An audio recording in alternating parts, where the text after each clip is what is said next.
গতকাল রাতে হঠাৎ করে ভারী বৃষ্টি বর্ষণের ফলে এখানকার যে নদীগুলো রয়েছে, বিশেষ করে খাগড়াছড়িতে চেঙ্গি নদী ও মাইনি দিঘিনালাতে এই নদীগুলো এখন ফেঁপে ফুলে উঠেছে। বিশেষ করে পানি এখন চেঙ্গি নদীর পানি উপচে পড়েছে, নিম্নাঞ্চলগুলোতে এখন পানি ঢুকে পড়েছে। বিশেষ করে খাগড়াছড়ি সদরের গঞ্জপাড়া, মেহেদিবাগ এলাকাগুলোতে এখন পানি ঢুকে পড়েছে। যে এখানকার যে এলাকাবাসীগুলো রয়েছে তারা এখন উঁচু স্থানে আশ্রয় নিয়েছে। আমি যদি একটু দেখাতে চাই, যেখানে দাঁড়িয়েছি খাগড়াছড়ি শহরের যে গরু বাজার, সেই গরু বাজারটা এখন পানিতে ডুবে গেছে এবং পাশাপাশি এখানে গরু বাজারের পাশে যে শুকর মাংস, শুটকি মাংসর যে বাজার রয়েছে, সেই বাজারটাও এখন পানির নিচে আছে।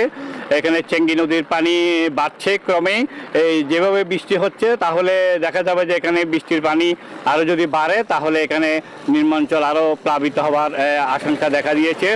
আমাদেরকে ইউএনও জানিয়েছেন যে পরিস্থিতি মোকাবেলার জন্য খাগড়াছড়ি সদরের ইউএনও ওনারা সংশ্লিষ্ট বিশেষ করে দুর্যোগ ব্যবস্থাপনার সাথে জড়িতদেরকে নিয়ে বৈঠক শুরু করেছেন। কোথায় কিভাবে বন্যা আক্রান্ত মানুষদেরকে আশ্রয় দেওয়া যায়, রক্ষা করা যায় সেই নিয়ে তারা বৈঠক করছেন। এলাকাবাসীরা জানিয়েছে তারা হঠাৎ করে সকালবেলা পানি ওঠার কারণে তারা এখন উঁচু স্থানে বিশেষ করে স্কুল কলেজগুলোতে ওরা আশ্রয় নেওয়ার জন্য ছুটাছুটি করছে।